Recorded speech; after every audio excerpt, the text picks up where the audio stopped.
Hey, welcome aboard. Hang on one sec.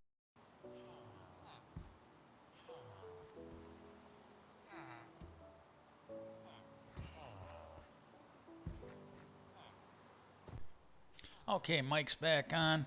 Uh, okay, I'm now okay. Amaranth. I can see more than just her head. She's looking incredibly good. She got a very nice bikini on. MS Fire is. I'm really sad now because she's actually she's like Amaranth. She's really attractive, but she. All I'm getting is that dead picture of a camera, and we've got almost half my live channels are Minecraft.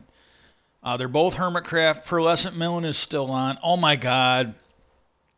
Now I don't know if I want to play because I'm getting to see what her base area, and it's like I could spend 100 years. Mine's never going to look that good. Impulse. I don't find him nearly as attractive as Pearlescent Moon, so it doesn't bother me as much. But he's the same way. His is just, it's really making you sad because their stuff is so good. And then that's pretty much it. So we can go ahead and fire this stream up.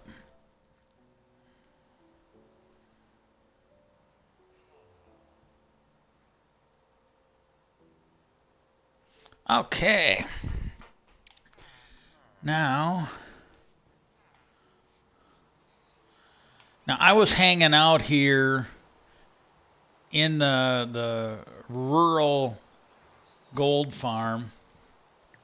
I've tried to make gold farms in the Nether, and I don't know if it's just I'm that bad at it or if they just work better in the Java Minecraft. On Bedrock, I've never been able to make one. And some of it is stuff they needed to fix, and maybe it's fixed now. I don't know. But,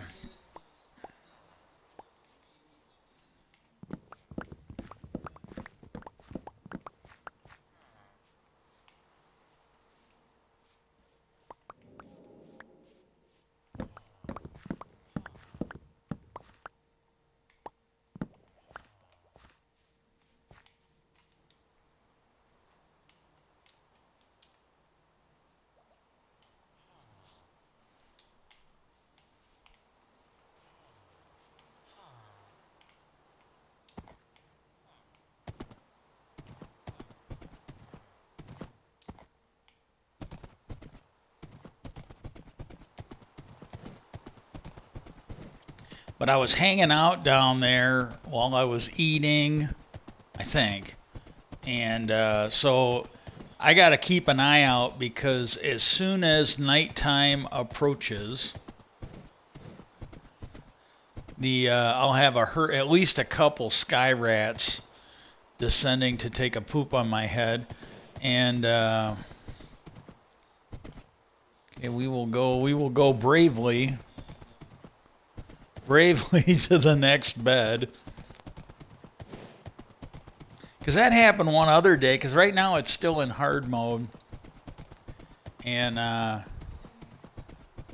but I ran. Oh, now I know it's in hard mode. I didn't know it was in hard mode that day, and I think I was running over here. I was somewhere, and all of a sudden the little sky rats started raining down on me. And when I got to somewhere safe, I think it was over by where the Emerald Farm is, the raid farm. When I got over there, oh my God, I must have been camped out for a while because the sky was thick with those things. It was bad. I think, yeah, one of them got me, I think.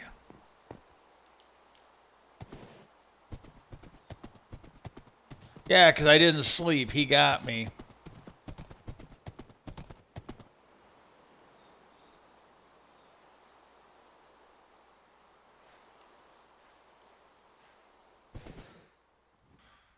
Ha ha.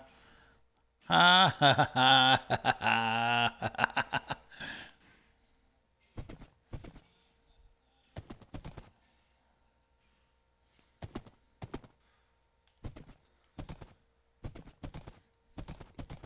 No Minecrafters were hurt in the filming of this stream.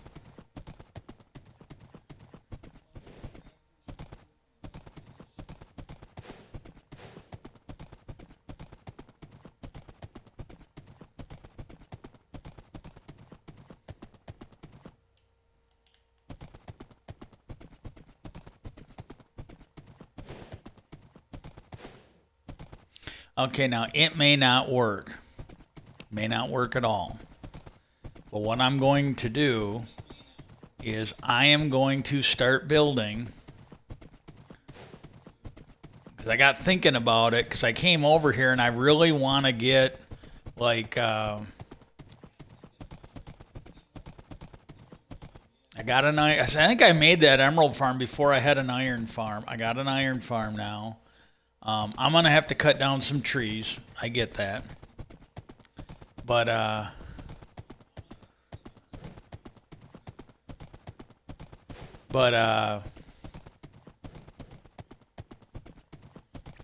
gonna build, I think, a capture system for the stuff in the raid farm.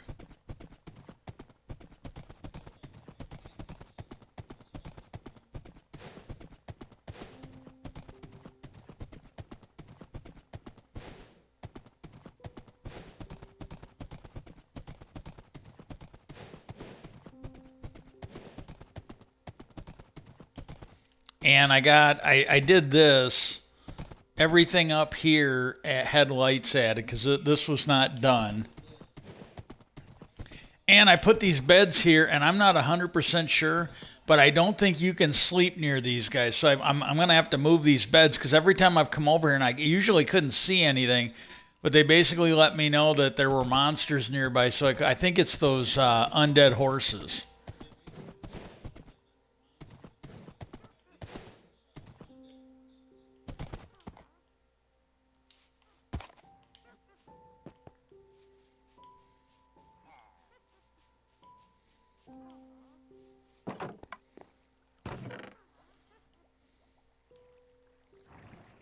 Okay. Cobbled deep slate.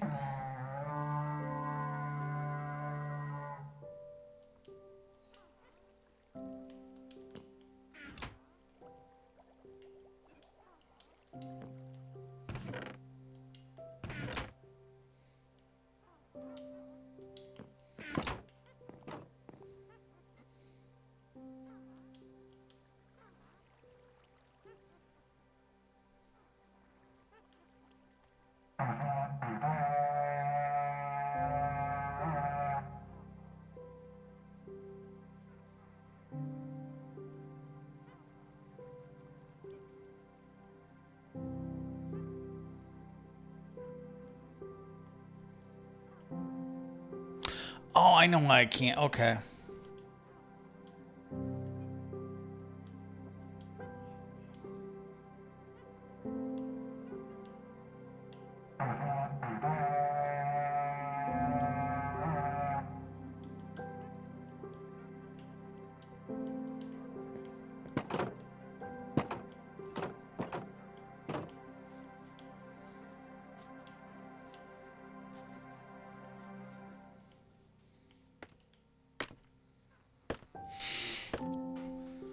Okay, if this is still a thing, I'm gonna fight this until it's done.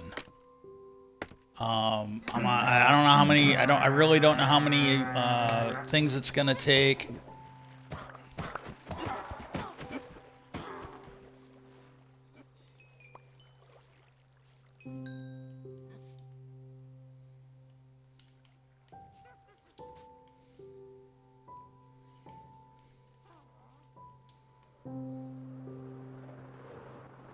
Usually when I do stuff like this, like I might bring a few things over to cheat, and I'm kind of in my mind I'm kind of cheating now, but normally the way I would do things is like if I want to come over here, unless I'm doing like, and this is kind of a big project, so I guess maybe it's not cheating. But normally when I come over here, I want to get my iron and stuff over here. So like I got this where I'm grabbing the iron and stuff, and then the XP that I get from smelting it down, I can actually take it and heal up my my stuff with. And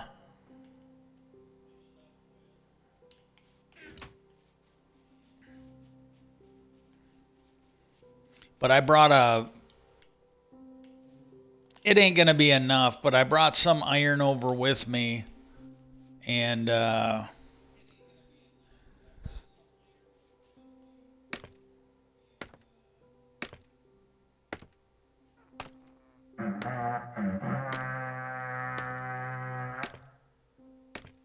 anyways, again, later this week, if I am feeling up to it, when they are doing that UFO thing, I will have it on and I will be kind of talking about it while I watch it.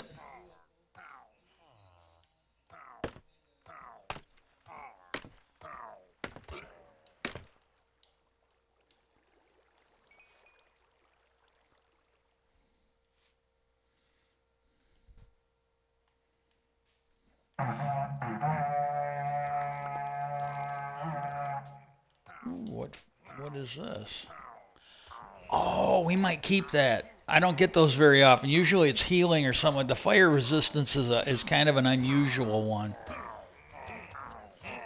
Okay, now I don't know if this is a glitch or not, but if I'm standing, now it used to be a little different, but if I'm standing here and I don't hit him, he can't see me, and that guy with the little gold thread on his the evokers or whatever they are, I'll let you know in a minute. Those guys can't attack me, but as soon as I come down here, yeah, I couldn't catch his name. But as soon as I come down here, they can actually start. And if they're shooting those little spikes at you, that ain't so bad. It's when they summon the little evokers or whatever they are, because they can go and kill your they can go kill your villagers.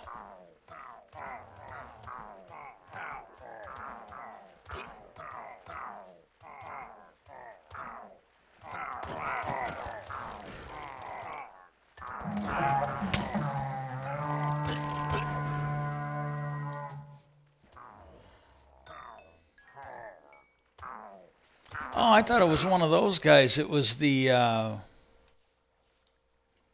rampager or whatever.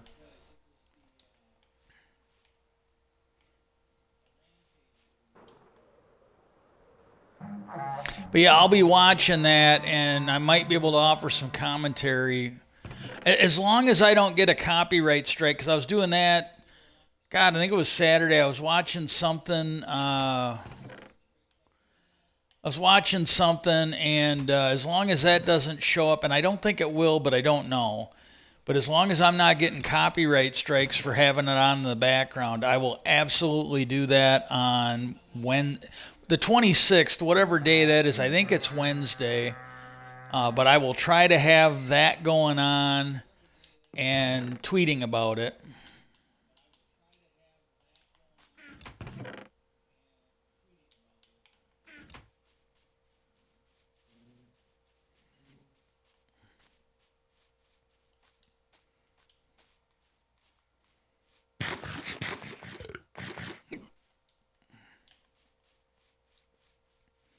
Yeah, but I was over here yesterday and I was basically trying to get some Unbreakable books.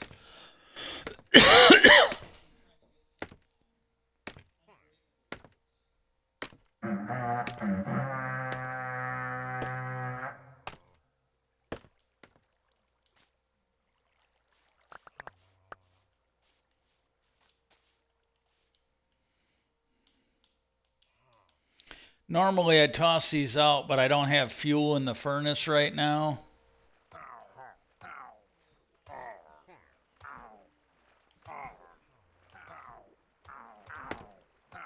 I think there's one hiding up here. Oh, I don't like this one.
keeping one of them. I got a plan.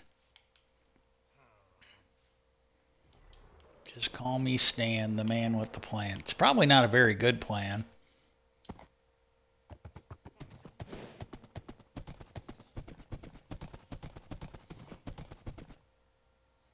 Yeah, so like I get here, it'll may not rest now, and I can never see any, so it's got to be those guys. Yeah, I got all this. This stuff here was not lit up, and I did that I think yesterday. This stuff was all lit up, and I was having some stuff over here.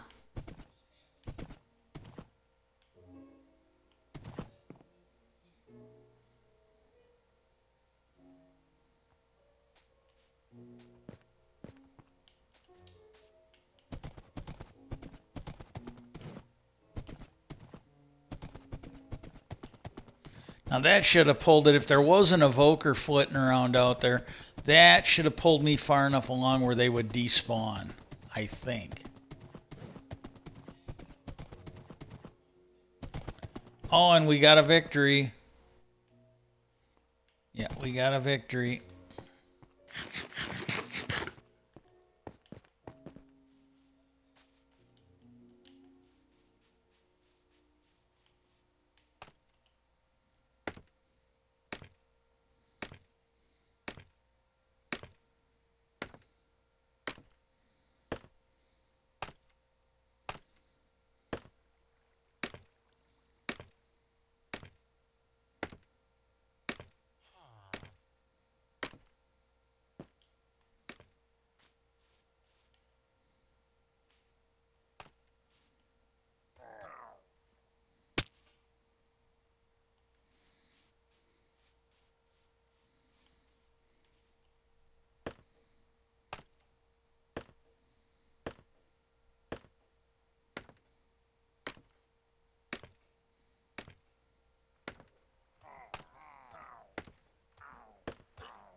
Ta-da!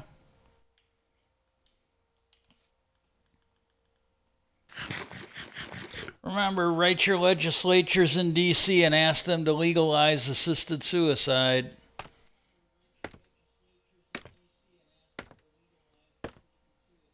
I don't know that they will, but it's probably easier than getting him to make getting on disability easier than it is. Okay. Ooh, I want that one. What kind of book did we get?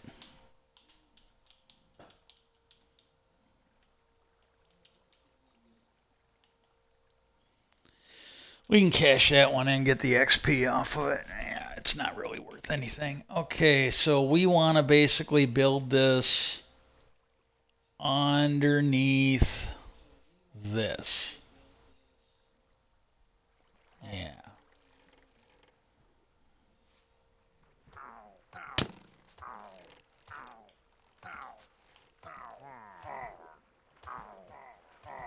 We're just going to assume that they shot me.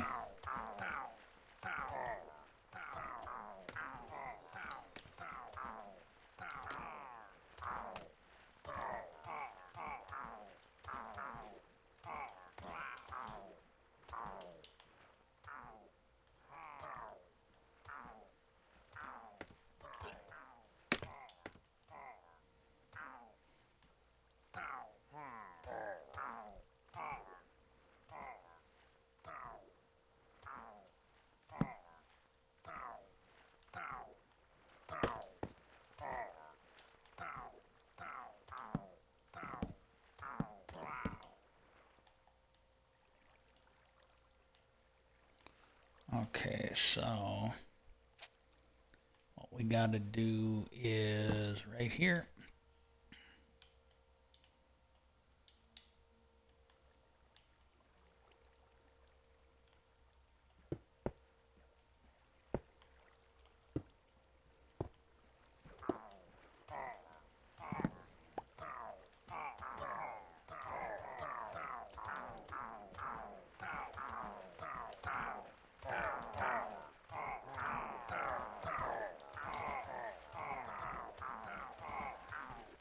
Oh, shit.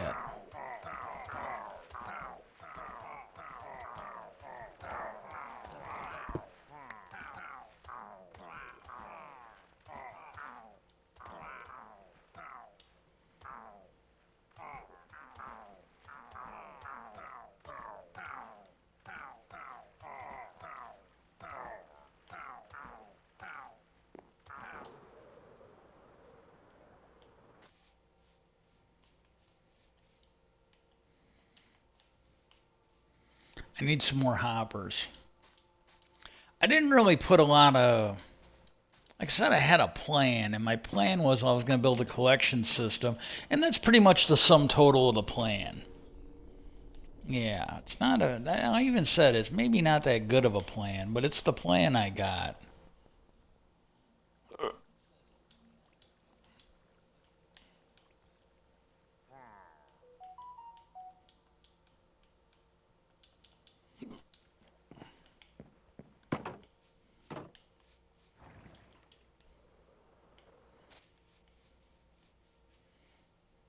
Yeah, there was. I got an email. This is the thing, I've done it a few times where you actually reach out and you let them know, hey, I got health issues, I can't drive.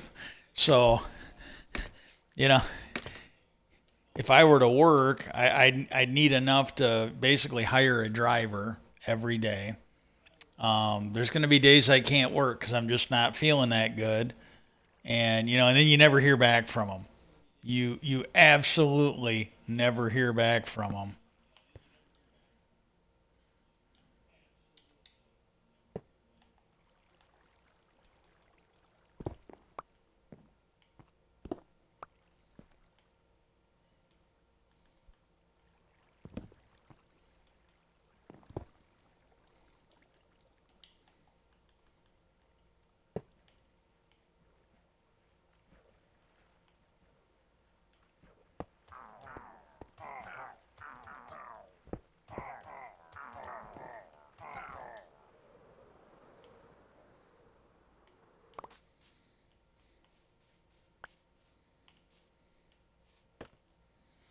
But I got this one, and it's like, because again, if somebody, it's never going to happen. But if somebody actually wanted to hire you, and they were gonna just, basically, because here's the thing, how bad is the paycheck gonna be, and how much shit am I gonna fuck up? These are all very good questions. I don't have a fucking answer to. I really don't.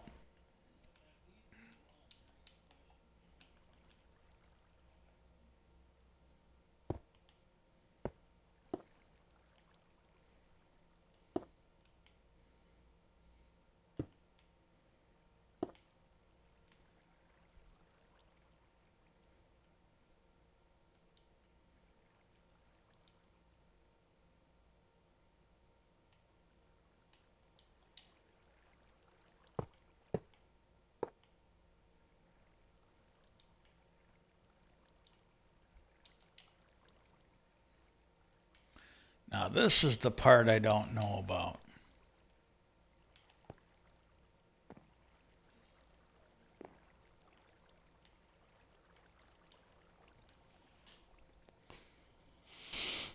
Okay.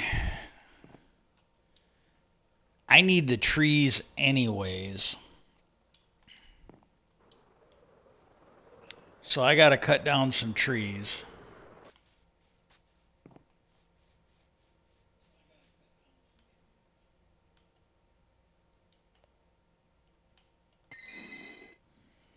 Okay.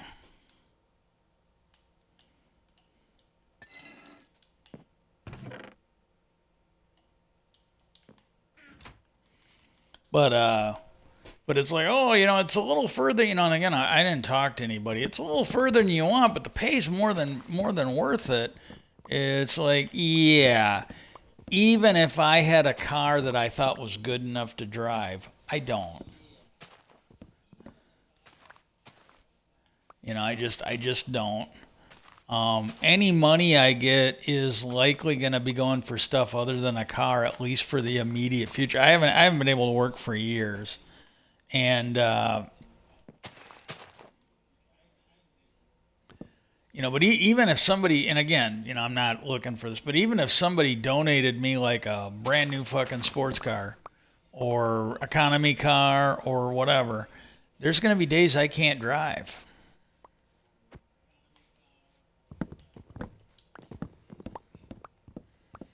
And that's the thing where you basically tell them like, hey, if I get this job, there's going to be days, and the thing is, I might not even know to call. If I'm having a really bad day, I might not even remember that I'm supposed to go to work that day. I might not even remember I have a job. It just depends on how bad I am that day.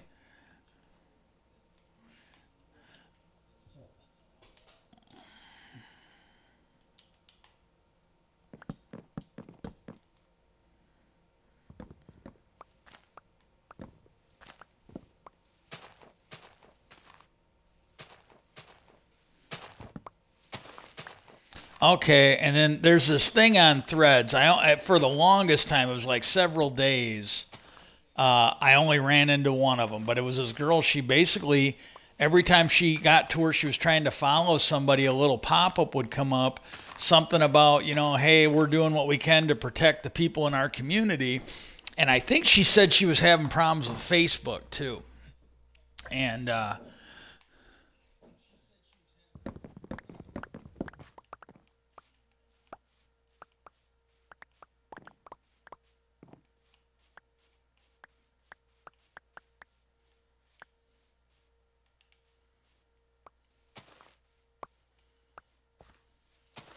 yeah, I need the leaves anyways, and I need the wood. So this is kind of like a win-win for me here.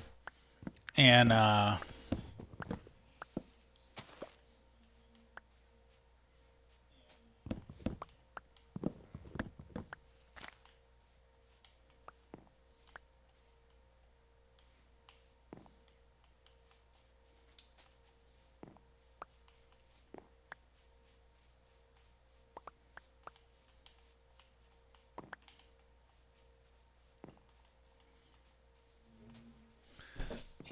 I will go find a bed. But yeah, I will. When that UFO thing comes on this week, I will try to. I will try to watch it while I'm streaming and can comment on it. I'm not kidding you. I don't know what they're gonna do. I literally don't. But it could be a huge flop. It could be maybe somebody will get to them by then. Maybe someone will get to their witnesses. And the thing is, that one guy, he was saying, so I'm wondering if there's, because right now they're talking, oh, there's going to be three of them. And there's three of them that are going to come to it. And oh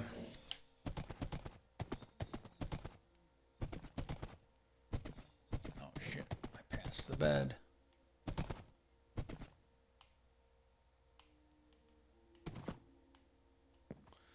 I gotta I gotta do like a swivel 360 and make sure there's nothing around me. Yeah, 'cause that little bastard was coming up. I'm not paranoid. They really are out to get me. Oh my God. I was thinking about the difficulty, and I was thinking of that one Asian comedian that did the joke about the Asian difficulty on video games because Asian people found them even like hard too difficult. And that still cracks me up where that guy was playing, and then it's like, stepped on a branch, you died. Uh, he got hit by sunlight, so he had to do all this stuff to protect himself, and then it killed him and said emotional damage. And he threw the controller or his shoe on the ground and was just pissed off about it being emotional damage.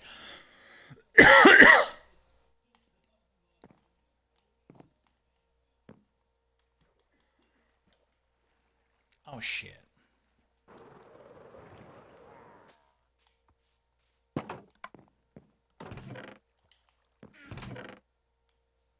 Oh, and I even got some wood here. Okay.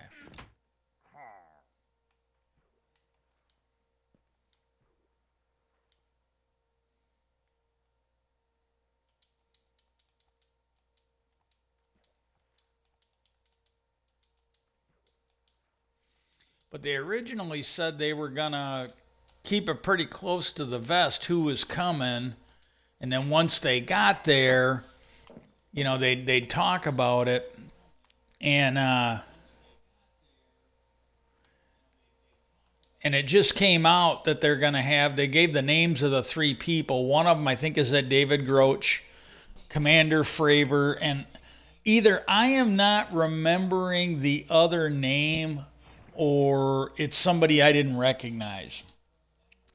Commander Fravor, he's the one that I think he's the Navy pilot that shot the Go Fast video and the gimbal video that have been made public. And but they're going to be there. But the one thing I did, now this was either the end of last week or over the weekend, but it was at Tim Burchett, Republican representative from Tennessee, and I just asked him. I go, look, I'm not a lawyer. I have no idea. I have no idea if this is even possible. But I go, if you go back to the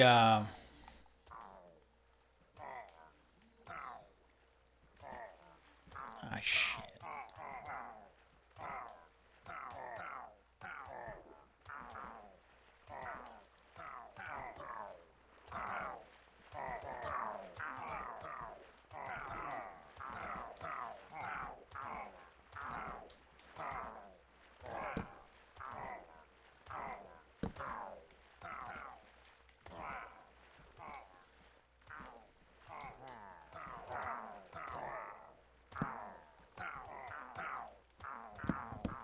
But I go, if you go back to the Iran Contra,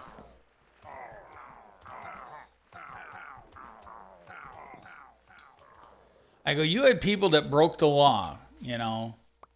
And I go, my understanding is a law is a law. The mechanism. There's no special laws, is what I was thinking. And I'm like, is there any way that you guys can grant them immunity and they can tell you whatever they want?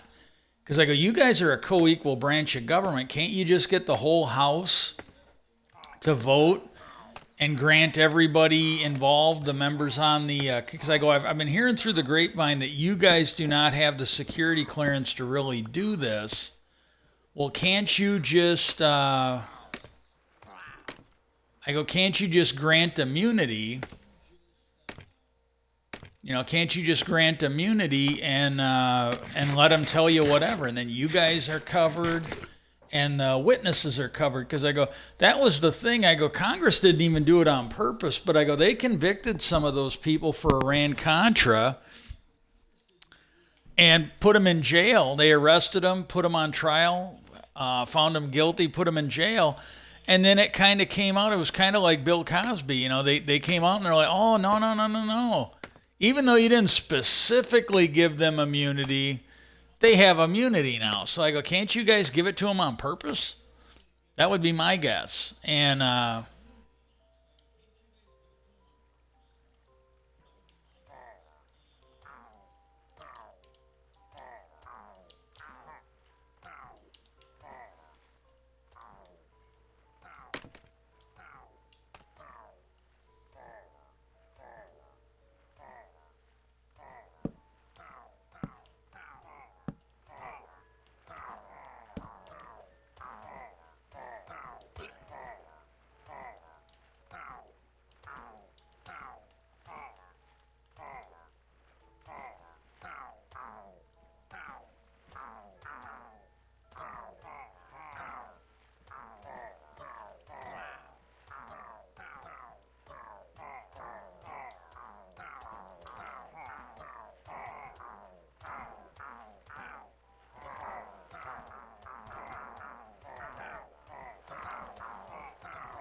I don't think they'll do it, but it would be really nice because these guys were sitting there, and I don't know if it's true or not. I don't think they'd lie about. Well, maybe they're Republicans, but the guy in question, I don't think he'd lie about it. He, as much as I hate to say this, he doesn't seem like a bad guy.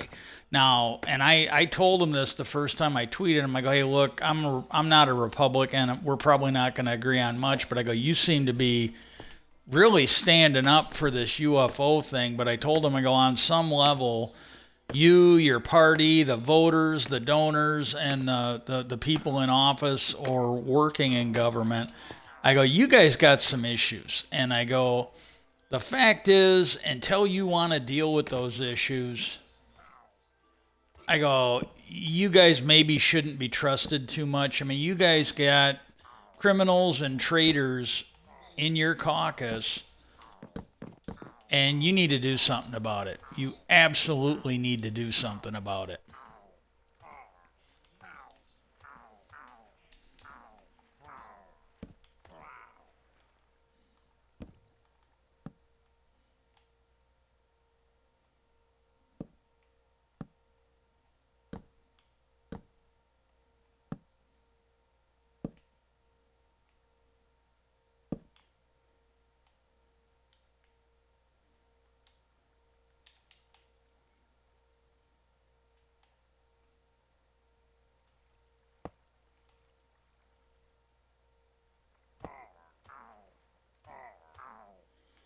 The funny thing is, and I liked the show, and I was really disappointed they didn't bring it back. And maybe they will. I think it might have been they didn't. Maybe it wasn't getting as good. I thought it was an excellent show. Maybe it just wasn't getting the ratings they wanted.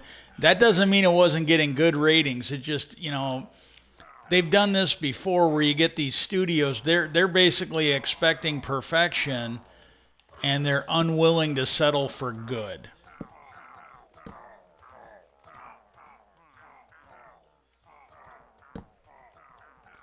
But it's this show, and Tubi's got it on right now. So, but it's called The Deputy or Deputy, and the guy in question, he looked familiar, but when I looked him up, I didn't really notice him in anything I watched.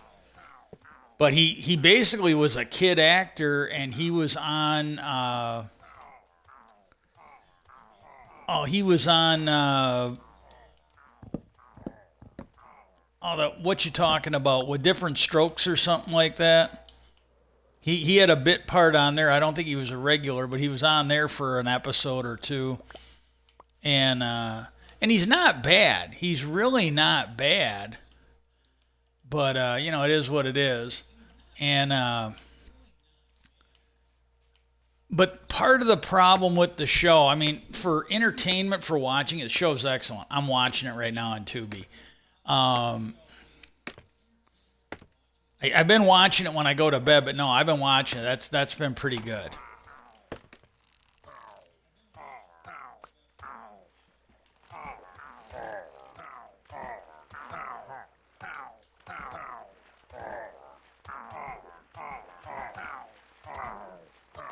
Okay.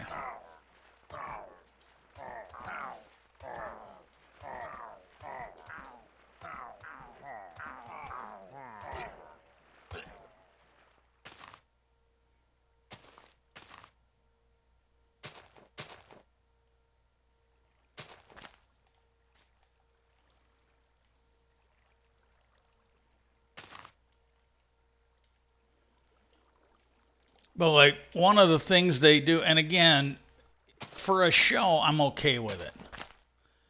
But in the show, he's like a deputy, and he's not the sheriff yet. He's just a deputy, and they're asking him. He's before a review board, and they're like, "Hey, we're doing this federal joint task force with the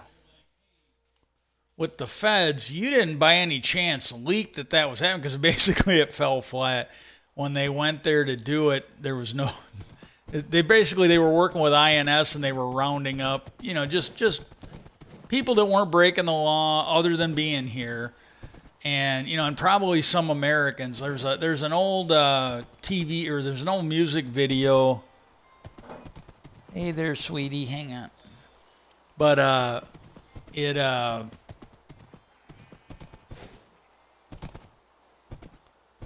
it was this old video that was music video, and I think it was called "Born in East L.A." And they had the guy from Airwolf in it, and it was the one of the guys from Cheech and Chong, Cheech Marion. It was him doing it, and it's basically like they rounded him up and they shipped him back to Mexico, and he was born here. That was the whole gist of it. He wasn't even a naturalized. He was a natural born citizen, and they shipped him out. And this is what this guy didn't like, his character. He's like, oh, I might have mentioned it to a couple people, and well, the thing that's bad with that is he could have been fired for it. Should have been maybe fired for it. Whether no matter how bad it is, if your sheriff's department has either by the mayor, the governor, whatever, if they've done this, if the sheriff has done it, if the governor's done it, you you probably should be fired for that. Sabotaging official actions. And then, but now then, like in the first episode, what happened is, hang on, I lost my horse.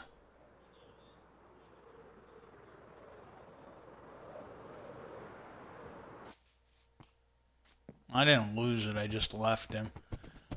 Sorry, Trigger.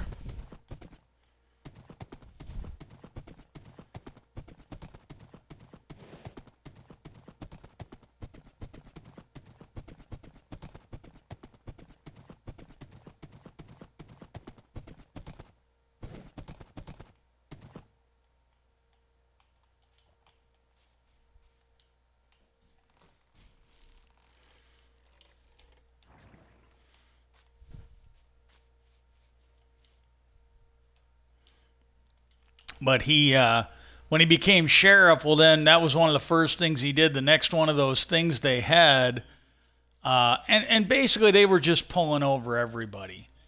There was no rhyme or reason to it. They were just gonna break into a certain area and get everybody. And he basically said, he goes, yeah, we're not doing this anymore. And all these people that were now under him, they're like, oh, you can't do it. He goes, well, I just did it. He goes, we're not doing this. He goes, you bring me specific targets and we can revisit this. But he goes, we're not going to just go in and do these sweeps anymore. That's done. And that, I think, they should do more of that. And then what was funny was they started telling him he couldn't do certain things because he didn't have the budget. And he said, we got to have a budget meeting on this. He goes, well, and he looked at his watch. He goes, you got about 5, 4, 3, because he had sent people out to do it because they were basically going to start telling him. And again, this is something they should be fired for. He's in charge. Doesn't matter whether they like what he's doing or not. There's an election that'll be coming up. He can be removed. But if he starts setting the agenda, and that's what they were going to do, they were going to start trying to use the budget to hold him accountable.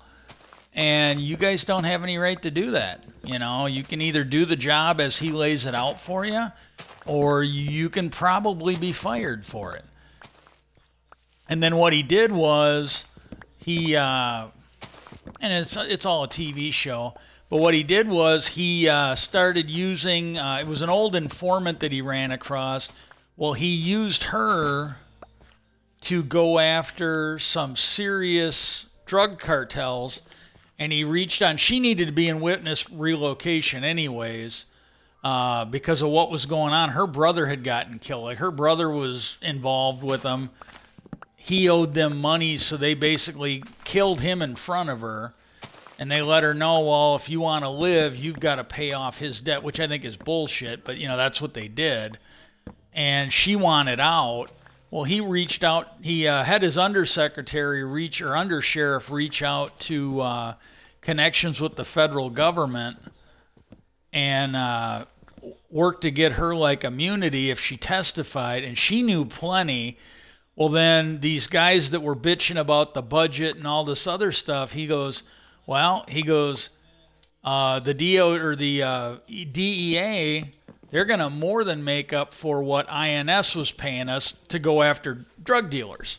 And this was not going to be, just harmless people that had come here for a better life. They would be going after drug dealers, human traffickers, bad people, criminals. And so, they were doing, I thought there was a lot of stuff they were doing that was good. But the one thing that I thought was maybe bad about it, not for me, not for smart people, but for, the sheep on the right, is there's some people out there that have this view that the sheriff is the highest ranking official in a county. They think they're more important than the president, the governor, and all this other stuff. Like there's some of these anti-government nuts, and they put these videos up on YouTube.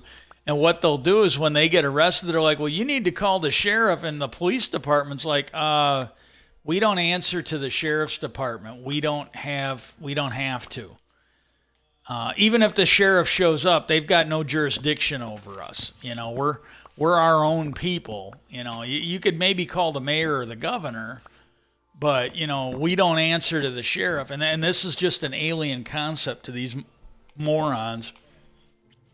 Well, anyways, I'm sorry. I moved around a lot for cooking, and it's having an effect. I'll stream as long as I can. I'm in a pretty good mood today, so let's take advantage of it.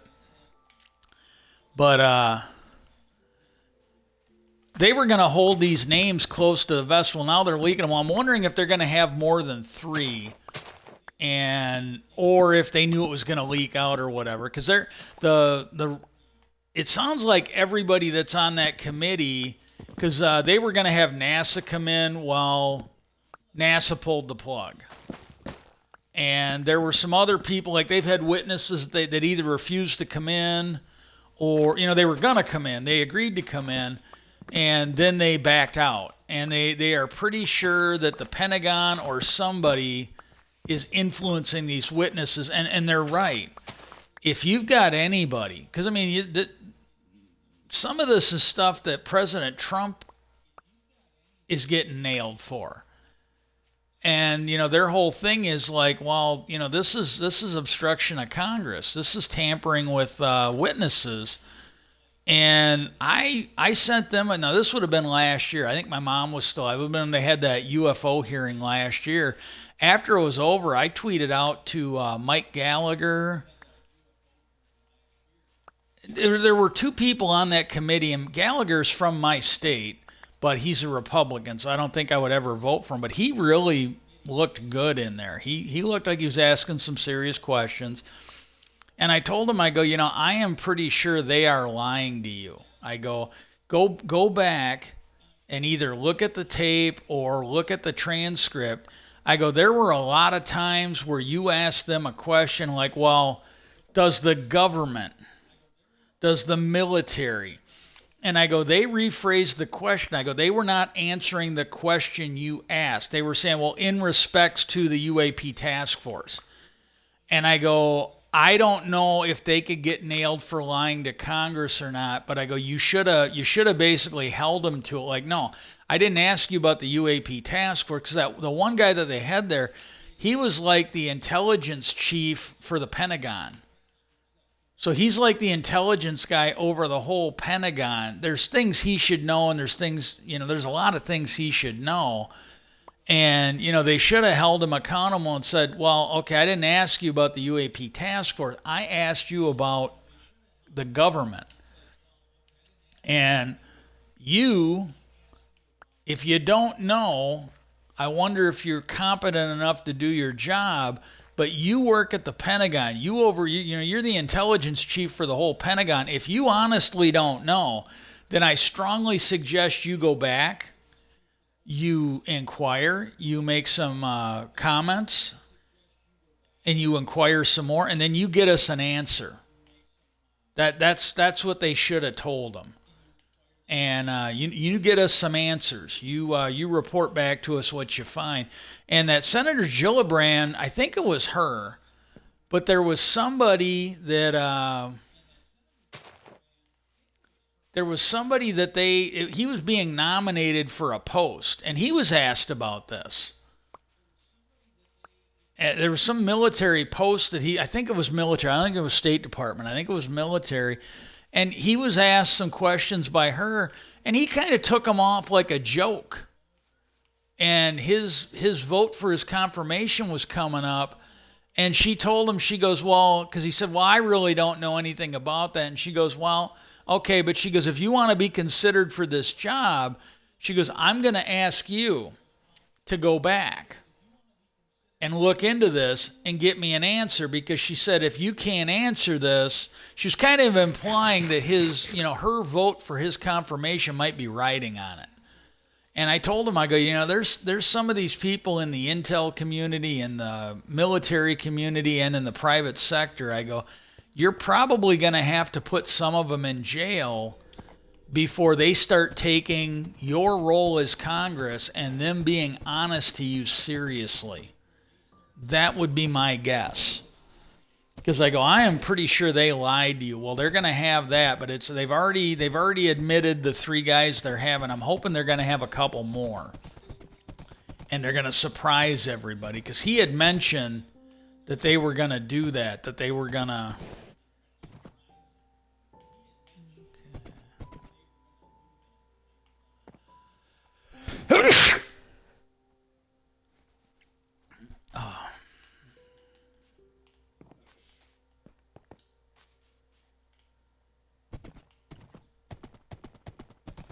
Oh, my brother should be home. He had to go. They were going to. Sounded like, what the?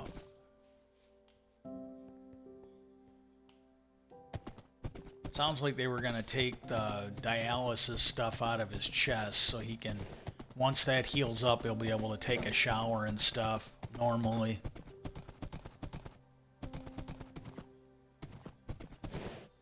But yeah, they're. I think it's just going to be interesting. I really do. I might have to go get some more iron. Okay.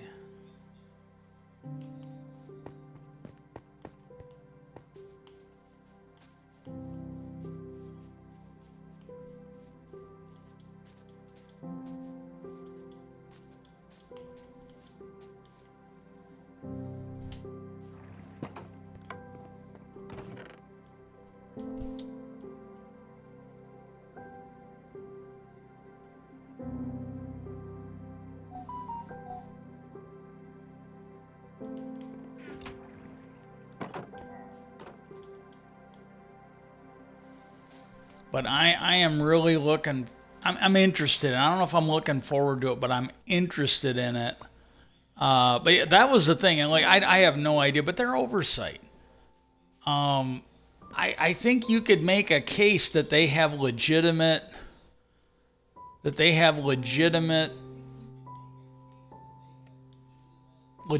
oversight things to ask these guys. So I really don't understand. Like, if they can let those Iran-Contra criminals off the hook with congressional immunity, I don't understand why they can't grant immunity to people that are coming forward and trying to tell Congress what they need to hear. Thank you. Um, tell them what they need to hear for, especially when they are pretty sure that the government is like keeping things from them. I don't understand why they can't do that.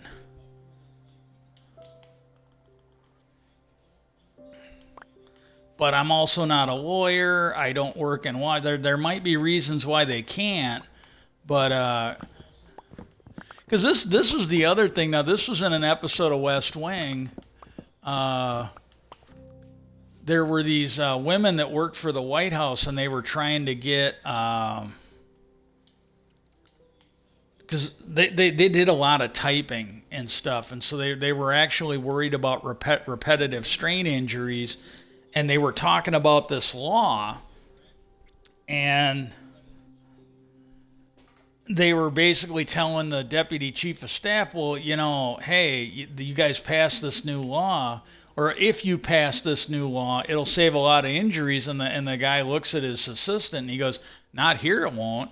And she goes, what do you mean it's a law? And he goes, you realize Congress and the White House are immune from any labor laws they pass. And and I wonder if this is how they got the congressional pages. Maybe they're not liable for child labor laws. I have no idea. And and he made the comment to his assistant. She goes, well, how are we going to be protected? And he goes, just type slower.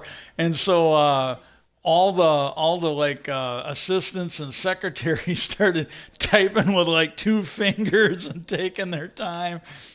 And the one who works for the chief of staff, she was doing it, and he goes, hey, Margaret, and she looked at him. He goes, look at my face. He goes, I really need that. He goes, I really need that now. And so she started typing a little faster, and he asked his deputy chief of staff. He goes, hey, can you do something about this? So he goes back and he's looking for his assistant. He goes, hey, Norma Ray.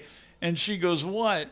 And he goes, we got stuff to do here. You can't start these labor shortages or whatever.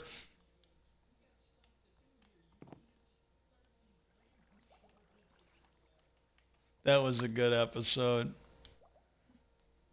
Okay.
Well, hi there, Patches.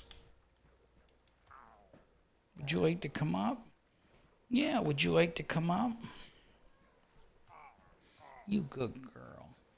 I'm streaming. Look at the camera. Yeah, look at the camera.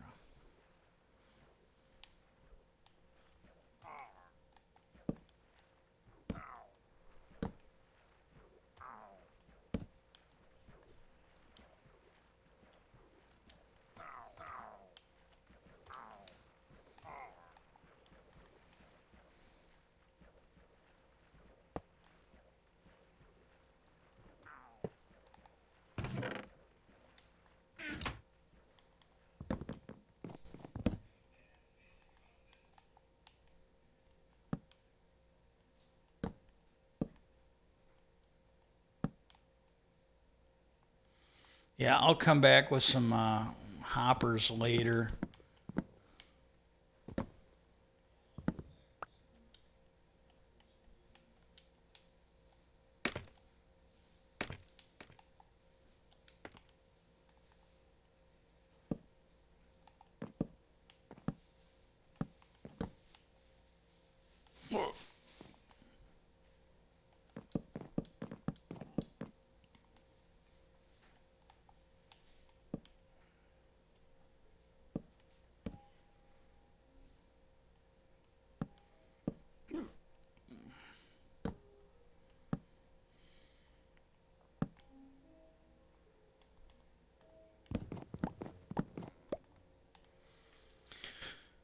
Yeah, it's definitely going to be interesting. And this is the thing. It could all be a pipe dream. You got to understand. I've been following this. I think it was in the 70s. They had this show on. It was made for TV. This for all you younger people. You will have to ask your grandparents about this. But it was before Netflix. It was before Hulu. It was before Disney Plus. Hell, I think it was even before Disney. You had basically, back then, you had like three networks. And if the president was on, you were fucked. You weren't watching anything that night except for the president, because you had like four networks: ABC, NBC, and CBS, and you had PBS if you were lucky. Most people were getting stuff over the air. They were not. There was no HBO. There was no internet, and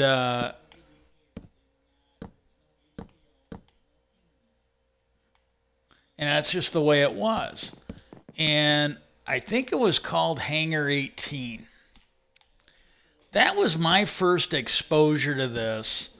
And this is one, even if it wasn't true, I think there was some truth to it. You got to understand now, this would have been, it was originally called Wright Field. I believe during World War II it was called Wright Field, and it later became Wright-Patterson Air Force Base. I believe it's in Ohio, but I'm not 100% sure. And if my memory was a little more accurate, if I didn't have these health problems, I'd be a lot more sure. But I think it was in Ohio, but not 100% sure. And during World War II, if I'm not mistaken, and as long as I'm not conflating two different stories or whatever, but what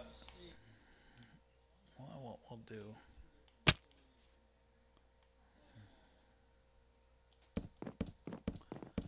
There was something called T2, I believe, if I got the name right.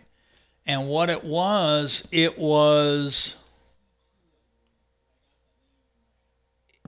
where they took foreign technology, especially aircraft, to study it.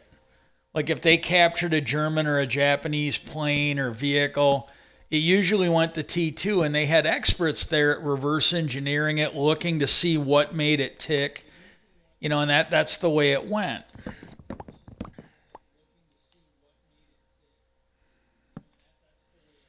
So it was kind of natural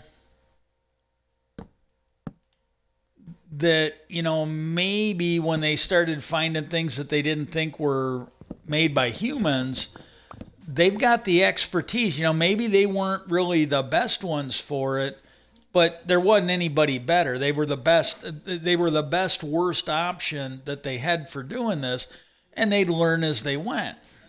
It's kind of the theory behind it.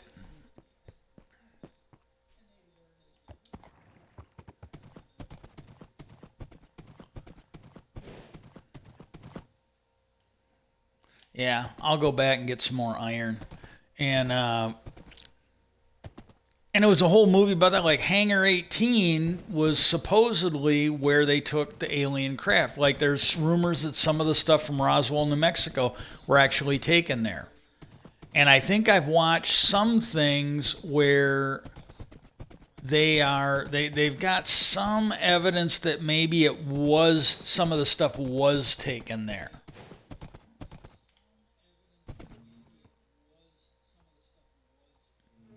But nobody knows for sure. They really don't. There's no proof on it either way. But so that's when I kind of got into this. And then in high school, I read a book called The 12th Planet. That It's been a while. What I can remember that was a trip. That was absolutely a trip.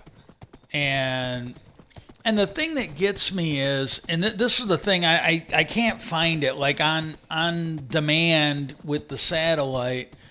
I can't get it, but it was these Ancient Aliens Presents or something like that, or is Ancient Aliens Special Presentation. Well, they had one on where they were talking. This one I hadn't seen before, at least a lot of it I hadn't seen. I kind of wanted to watch it, but they don't have it on demand. And I got to see and find out. Maybe they're called something else, but I couldn't find anything Ancient Aliens on demand. But they were talking about the people that disappeared. And if you go back in time, and this is something I would really love to know, and I don't, and this could very well be the reason why the government doesn't want to let us know. Every now and then, like, oh God, you'd have to watch. It's an old movie. I think it came out, might have been the 80s. I think it came out in the 90s. It's got like Dan Aykroyd, Robert Redford. It's called Sneakers. And it's even got James Earl Jones in it, the guy who did the voice for Darth Vader. And Dan Aykroyd, I guess, believes in a lot of this stuff. And I don't know if he's really this bad or if he just went along with it. But if you've ever seen this character called Munch on Law and Order, and he was on, God, I think Homicide, Life on the Street. There was some cop show that he was on. Well, when they were canceling that show, they brought him over to either Law and Order or Special Victims Unit. And this guy was absolutely hilarious. I mean, I like most of the main characters on there, even the ones that filled in briefly for a little bit. But this guy here, he got hauled into court, and there was some woman that got sexually abused by her psychiatrist or doctor, and he starts talking about. And this was back in the day. They've done things like this on the History Channel, where they talk about like when they first, like, vibrators for women were originally like a medical device, and they were prescribed by a doctor, they were recommended by a doctor, and back in the day, I don't know if it was psychiatrists or gynecologists or other doctors, but they would actually, if the woman was getting like agitated, if she was getting like out of sorts, well, what they would do is they would actually, get her off either with a device or with their fingers, and they'd get them off, and because they had the opinion that would cure them. They just need, sometimes you'll hear, fucking asshole guys, but one guy I worked with, the one girl was just really being out of sorts, and he just sort of whispers as he walks by, and he's like, she needs some dick. And oh my God, it was just horrible. But that's what had happened to this woman, and it was an older doctor, and they asked him while he was on the stand, and he gave the medical name for it, like what they used to do. And then he was explaining it in medical terms, and then they go, I don't understand. And he goes, well, basically he plays with her and expects her to envision David Hasselhoff or something along those lines.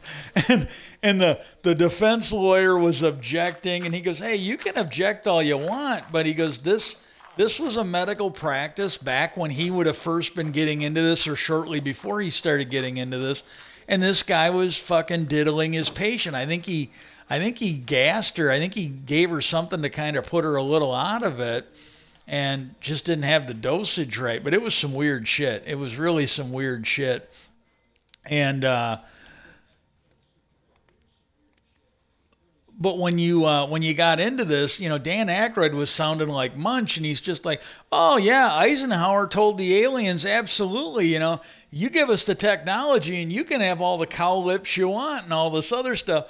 And he's a little bit like this. Like you can go watch some of the, and I don't mean it in a bad way. I wasn't there. I don't know. And again, I would have, I don't think Dan Aykroyd is crazy. I swear, I really don't think he is. I don't think he would knowingly lie. And, so I just like, I was watching this one, and it went on for a couple hours. Well, when, I think this is the one, I might be conflating two different interviews, but I think Joe Rogan and Dan Aykroyd started talking about an Olympic athlete who said she had sex with a Bigfoot. And that, I couldn't hang anymore. That's when they lost me. I quit watching. And then what was funny is, I don't think I've ever seen the full interview again. Because I think Rogan's high when he does that show. Because, I remember watching him the one time, and he was talking about that Fear Factor, and somebody said, man, you look high when you did that show. He goes, oh, man, I was high as fuck when I did that show. He goes, I got to sit there and go, man, are you going to eat this eyeball? And he goes, there's no way I could do that show sober. He goes, just not going to happen.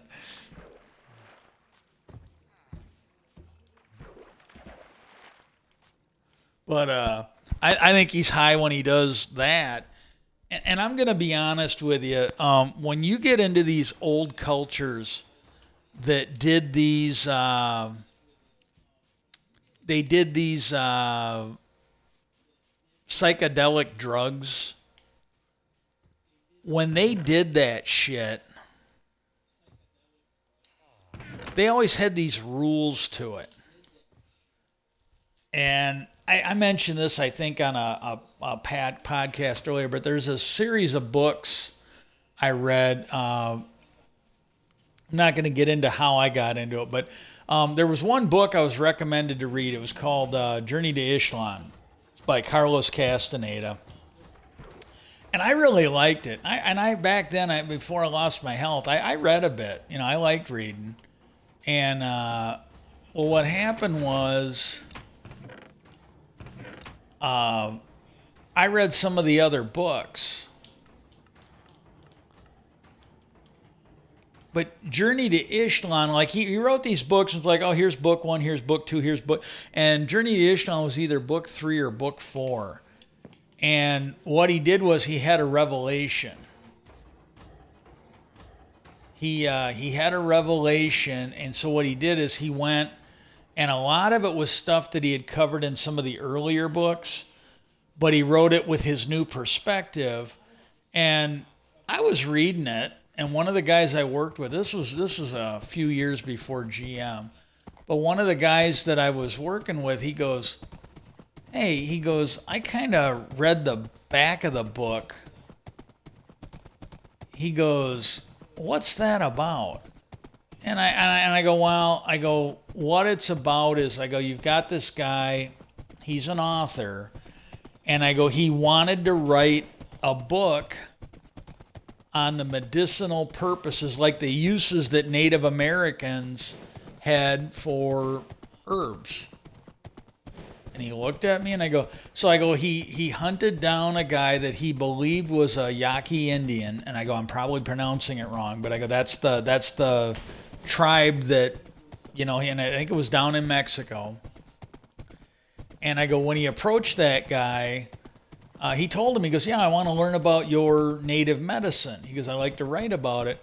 And the guy told him, he goes, "I don't know anything about what you're talking about. You have to talk to the plants."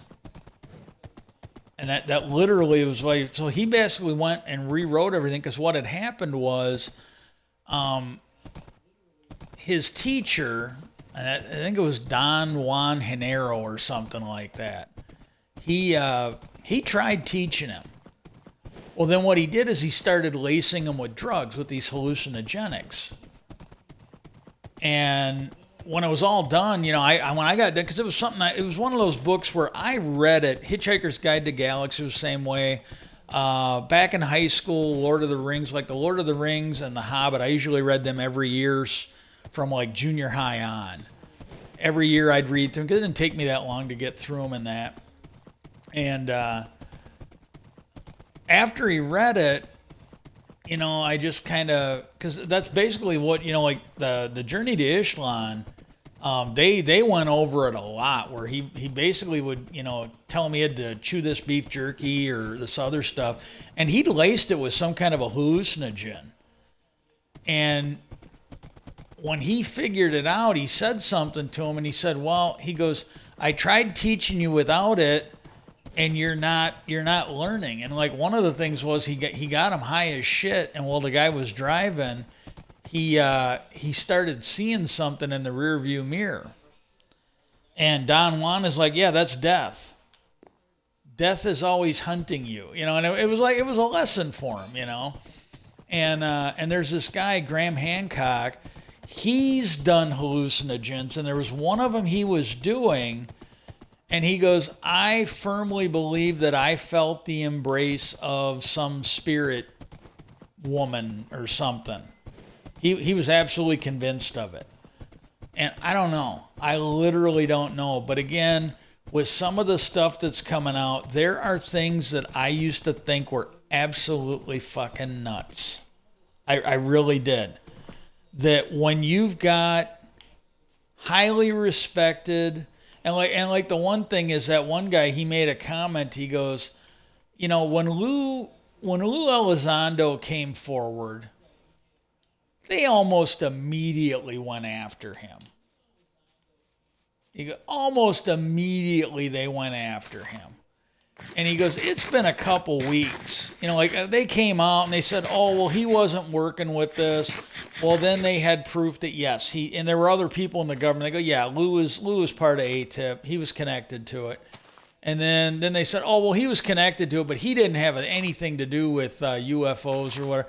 Well, then the senator who created the program, the senator who it reported to, the majority leader in the House, he said, look, he goes, I'm the one that created it. It reported to me. He goes, yes, Lou Elizondo absolutely was involved in ATIP. He ran the program for me. And he goes, and yes, he absolutely investigated UFOs or UAPs, whatever you want to call them. So, but they did. They tried to smear him in the same way I think they did Bob Lazar. And what happened was...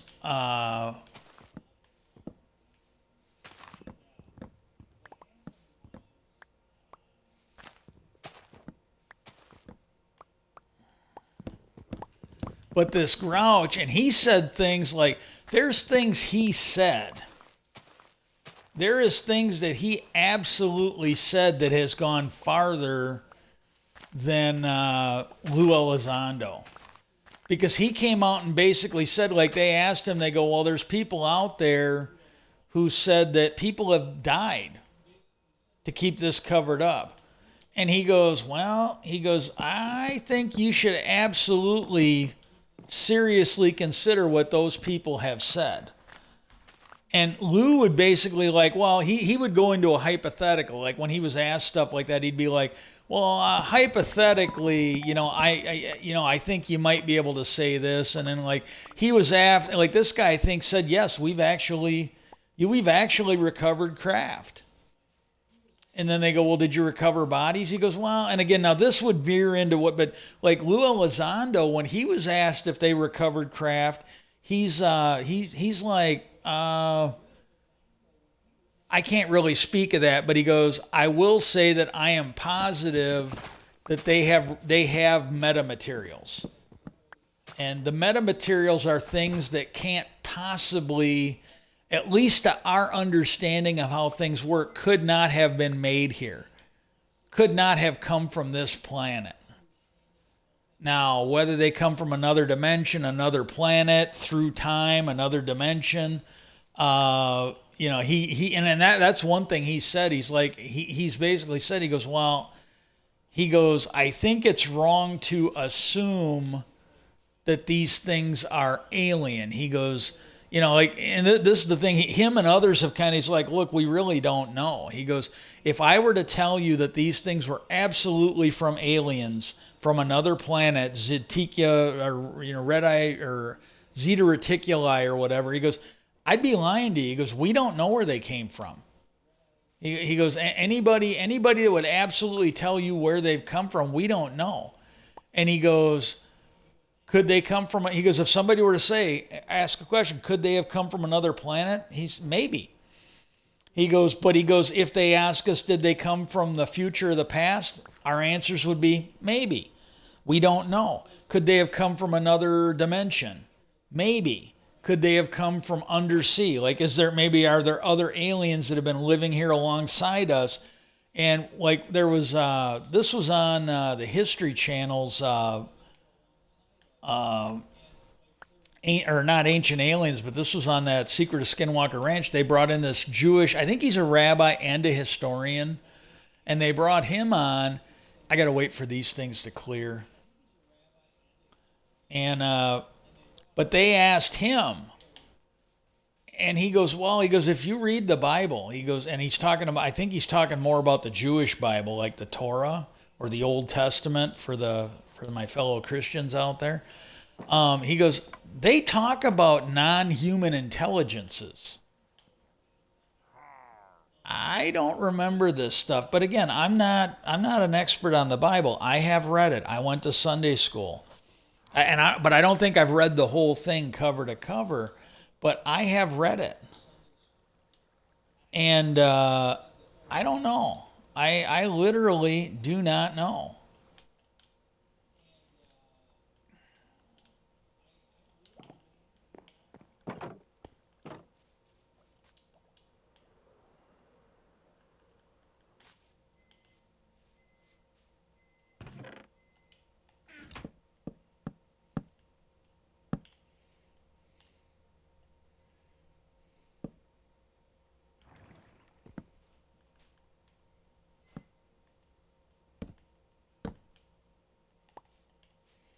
But you've got like a top intelligence guy, a guy who was military, then he was intelligence. He's got really great credentials, and he was good enough that they picked him to be an investigator on that UAP task force.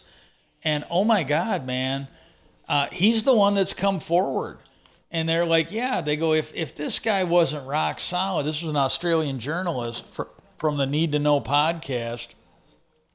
And if you look for him, you got to type in like need to know Coulthart. T is in Tom, because that will bring him up. You could probably look up Zabel too. Need to know Zabel, Zabel, because there's something else that'll come up, and it's usually the first thing you find on Need to Know, but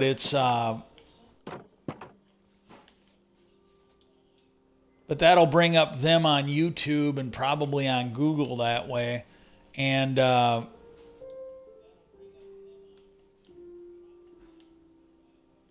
on a sec.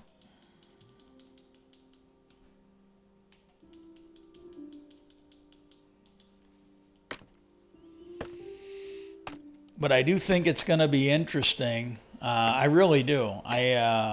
I just find it fascinating. But yeah, this thing that they had on History Channel this morning, they were talking about, like, first they started talking about, like, you got all these old civilizations that we don't know where they went. And, like, I think the Mayans disappeared. I think they disappeared. Like, there was evidence of them for a time, and then it was just gone. And then it's whoever predated the Mayans, and I think they were the Olmec or something like that. You had the old Roanoke colony. You've had all these ships that have disappeared. And like one of the things they talked about, like it used to be you had civilizations like, and they found it. It's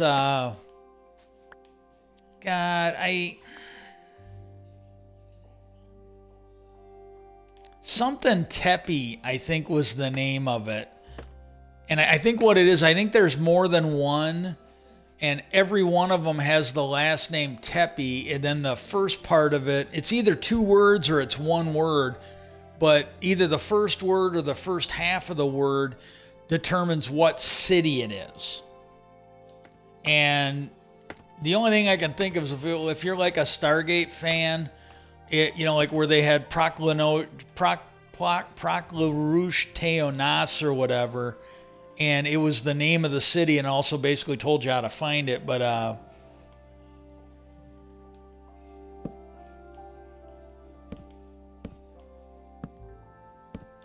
I want to say it's either Turkey, Afghanistan, or Pakistan. It's somewhere in that area is where it is. And I gotta go up.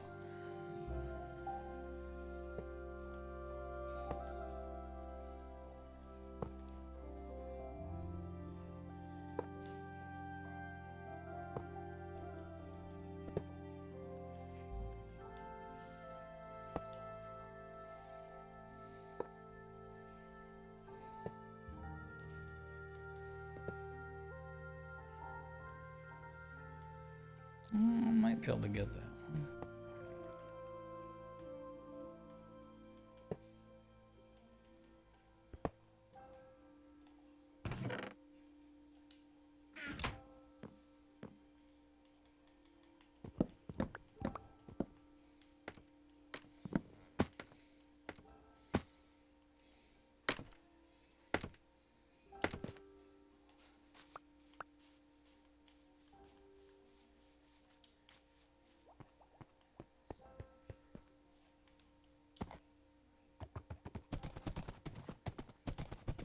But and this is the thing, because if you go back far enough, and that was with that Gobekli, yeah, that's it, Gobekli Tepe. Um, my brain might be like my brain and everything might be damaged because of what I went, but every now and then it wants to come through. But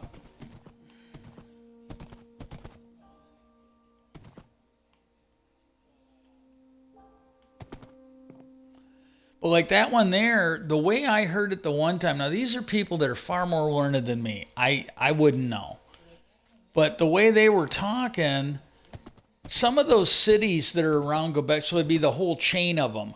It's like they built these things, and I think that's the one they were talking because they found more than one. They found several, and like Göbekli Tepe, I think they've got that one. There's the one they found first, I think, and I might be getting the name mixed up. There's one over. It's either in or around Cambodia, and that one there I get the name mixed up with something else. So I'm not, I might be mixing it up with that one. That one I can't remember either. But that's another huge. They originally found it, and it was it's this big city. It's this big city, and when they originally found it, they thought it was a city. And then what they found was it's not a city, it was like a temple. And they found something about the size of modern day London buried. And this thing was made, I think they figured it was made like basically the time of Atlantis, like around 11,000 years ago or something like that. That's when they think it was made. And hang on.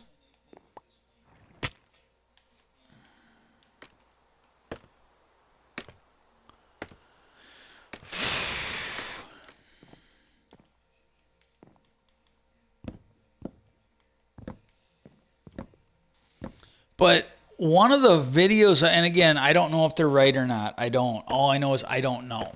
And these people are supposed to know what they're talking about. They're now, granted, mainstream archaeology does not agree with it, but they haven't been there. They haven't seen it. So for me, and again, maybe they're right, maybe they're not. Again, I don't know. But to me, they make me think of oh God, that one astrophysicist or astronomer that has the Discovery show on PBS or whatever, Neil deGrasse Tyson.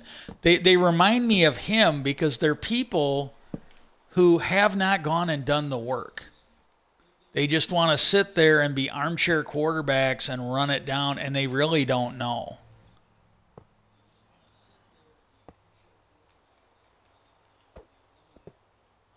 What I think is funny is News Nation, and I think they're trying to bring fair commentary to it, but they brought on the experts, and then they brought on this guy named Mick West. And again, I don't know. My opinion is he is a guy that is bound and determined to debunk this stuff. Like I think and I might be wrong, and I hope I am, but he really comes off as somebody who starts out from the premise UFOs are not real, and I'm only going to look at stuff that supports that evidence. If because there was a guy that used to be on the History Channel, and I watched him. I actually liked his show, and I can't think of what his name is. He was kind of a big, doofy looking guy with glasses, and he had his show was good. I enjoyed watching it. Well, this is where he lost me, and I never watched another episode. And I don't know if it was picked up for another season or not. That might have been the last season, but he was in and around the Middle East, and he was sitting there talking, and he made the comment because there was some evidence, and it was something that he should have taken, and he should have had a look at it, and everything hinged on whether it was Jewish or something else. And he goes, well, I know it's Jewish, so I can skip that. Well, that's where you, to me, lose credibility as a geologist or whatever he was, because if you're going to do that, you have to start from the premise of, I know nothing. And so he should have honestly taken a look, and if the facts as he looked at it, as he saw it, did not support the fact that it was Jewish, well then you might have to take another look at it. You might have to just be honest about it. And he wasn't willing to do that. Well, I think that might have been why his show got canceled. I really don't know. And to me and again, I could be wrong. I absolutely could be wrong. I am not an expert on this. I'm not going to pretend to be one. But it just seems to me that that's the way Mick West comes to this stuff. He comes to it, well, I'm going to start out from the premise, and literally some of the stuff. And there's another guy. I'm not on Twitter that much. I'm kind of moving over to Tribel, and I haven't got a gaming account over there, but I really haven't been that active on my my AFKC stuff. But there's this guy, I used to follow him on Twitter. Well, I always referred to him as the Mick West Light because he'd do the same thing. But the thing with him is, I don't know if he knew any better.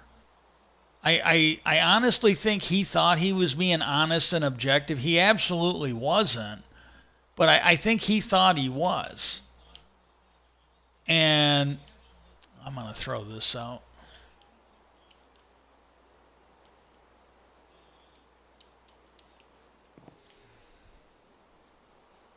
But I do think this hearing that they're going to have, and I don't know, like I probably won't be able to do anything till Skinwalker until later in the week when I've had a chance to watch the new episode, because I got to be honest with you. And again, I am not bashing the people on the ranch. I'm not at all.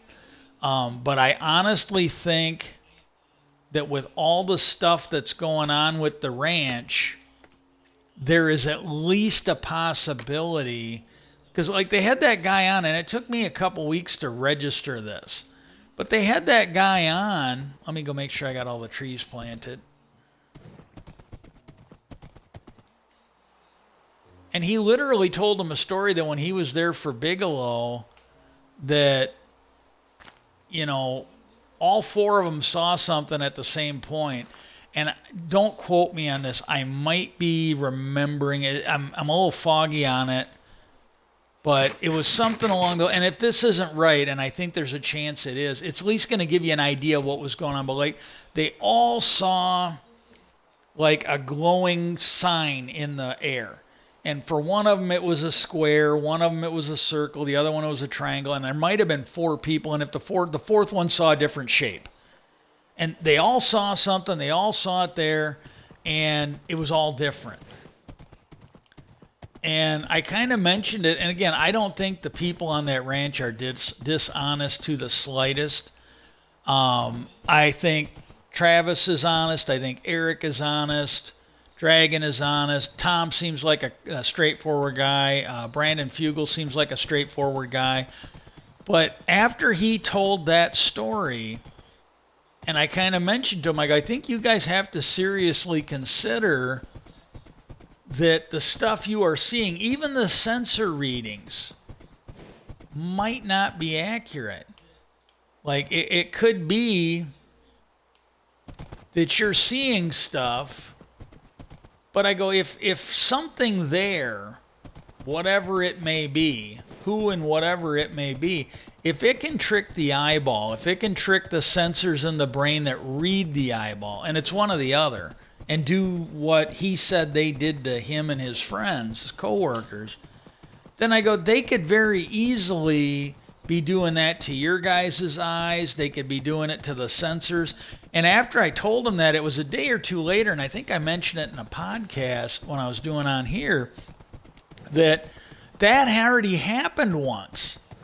Travis was at home. I think it's in Alabama, and they something happened there, and they because that's one of the reasons why I had it. They were trying to get some data on if these hitchhiker events, when they happened off the ranch, was there something going on at the ranch? And what happened was is he got hit, something happened, and so he got on the cameras at the ranch, which he had access to, and it was showing like a weird weather pattern, huge storms. And then when he got back to the ranch, he was asking Eric about it. Eric pulled it all up, and it was like clear skies. He's like, that's not the weather I saw. So again, either it was doing something, because what was recorded was not what he saw that day. It had changed. So something either altered what he was seeing, it altered the equipment that was showing it to him, it altered the recording, or it could be where at home over the camera he was seeing one thing, and everybody on the ranch, because Eric's like, I don't remember any of that. I don't remember a big storm. I don't remember any strange. So like, it could be that, hey, maybe Travis was the only one seeing the real thing. Maybe everybody else saw clear days, and then he was seeing what was real. I mean, you just never know. And I think they have to consider that now. But this week's episode looks like it's going to be really good. It really looks like it's going to be good. So I don't know. What I'm going to do is I'm going to go ahead and end the stream. I'm not getting lightheaded yet, but I just looked. I've had a pretty good stream. I want to get it done. And then I will try to come back tomorrow. But peace out, and I hope everybody has a really good day. I do.